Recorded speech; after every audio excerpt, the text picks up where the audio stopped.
তুই আমার বিয়ে করছিস কেন? আর আমি কেন তোকে বিয়ে করবো না? এটা তো আমার স্বপ্ন ছিল জীবনের, মাই এম ইন লাইফ। তুই মিথ্যা বলে বিয়ে করছিস কেন? তুই নাকি বলছিস আমি তোরে ভালোবাসি ভালোবেসে বিয়ে করতে চাই। নো নেভার, আমি কোনো মিথ্যা কথা বলি নাই। আমি বলছি আমি তোকে ভালোবাসি। আমি তো বলি না তুই আমাকে ভালোবাসিস।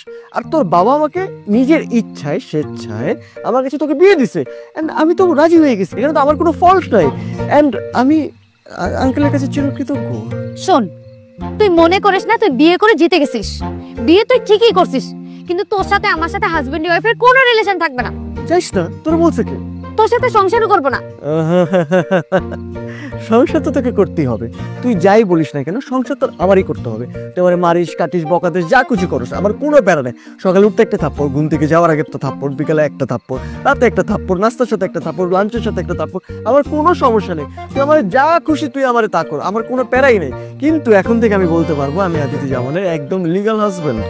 এন্ড এটার জন্য আমার যে খুশিটা লাগতেছে এটা তো তুই টাকা দিয়েও কিনতে পারবি না।